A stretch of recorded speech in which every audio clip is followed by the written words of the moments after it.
आगे बढ़ेंगे और दूसरी बड़ी खबर का रुख कर लेते हैं कांग्रेस के हवाले से। इस वक्त की बड़ी खबर, पहले वो कांग्रेस में थे, छोड़कर बीजेपी में आए और बीजेपी का दामन थामने के बाद 4 बार के पूर्व विधायक योगराज का बीजेपी में शानदार स्वागत किया जाएगा। जानकारी के मुताबिक देहरा में योगराज का भारतीय जनता पार्टी मंडल की ओर से स्वागत किया जाना है।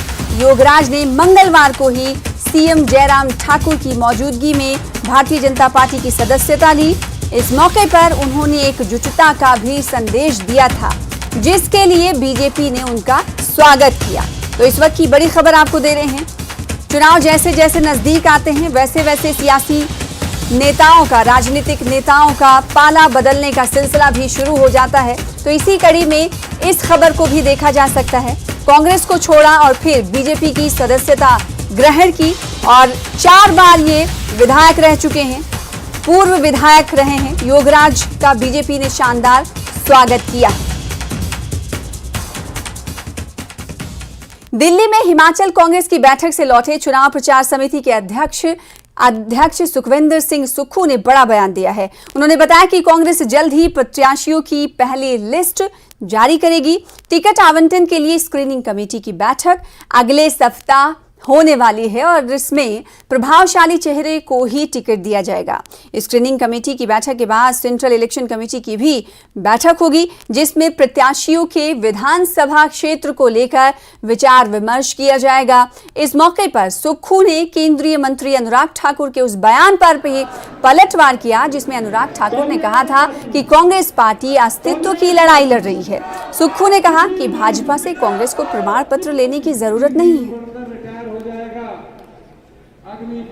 वो बोलते हैं कांग्रेस की लड़ाई है, वो बोलते हैं कि जो कांग्रेस पार्टी अस्तित्व की लड़ाई लड़ रही है। उन्होंने हमें सर्टिफिकेट नहीं देना है, जनता ने सर्टिफिकेट देना है। 3 महीने बाद जनता सर्टिफिकेट देगी और जो बाई इलेक्शन में उसमें जनता अपना मत, अपना ज्ञान बांट चुकी है। सालों से कच्चे मकान के बरामदे में रह रही बुजुर्ग को मिलेगा आशियाना। न्यूज़ 18 हिमाचल का खबर जो हमने दिखाई थी उसका असर होता हुआ दिखाई दे रहा है। ज्वाली की रहने वाली 80 साल की बुजुर्ग महिला को जल्द ही घर मिलेगा।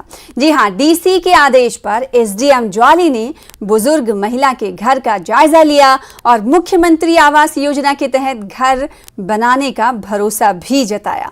दरअसल न्यूज़ 18 हिमाचल ने कल इस बुजुर्ग महिला की खबर दिखाई थी, जिसे मुख्यमंत्री आवास योजना के तहत 2015 में आवेदन देने के बावजूद आज तक आवास नहीं मिला और वो अपने 61 साल के बेटे के साथ एक टूटे घर में रहने को मजबूर हैं। लेकिन अब इनका आशियाना जल्द ही मिलने वाला है।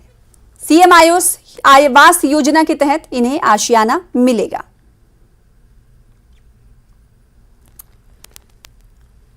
आगे बढ़ लेते हैं। हिमाचल प्रदेश में मॉनसून अब धीरे धीरे अपनी फाइनल स्टेज की ओर आगे बढ़ रहा है। प्रदेश के सबसे बड़े जनपद कांगड़ा में इस बार मॉनसून ने तबाही मचाई। मॉनसून ने कहां तक कांगड़ा को नुकसान पहुंचाया और प्रशासन की मुस्तैदी कहां तक काम आई, इस बारे में न्यूज़ 18 संवाददाता विचित्र शर्मा ने जिलाधीश कांगड़ा डॉक्टर निपुण जिंदर से बातचीत की है।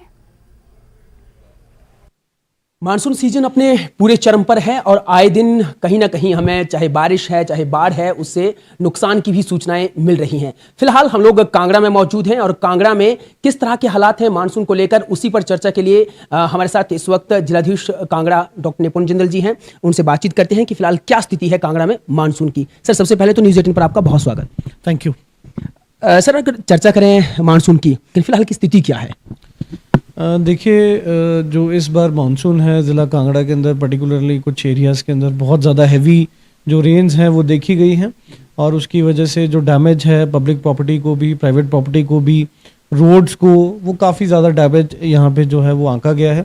लगभग जो यदि हमारे पास अगर आंकड़ों की बात करूँ 400 करोड़ रुपए का जो डैमेज है डिफरेंट डिपार्टमेंट्स द्वारा, वो जो रिपोर्ट है डीडीएमए को सबमिट की गई है।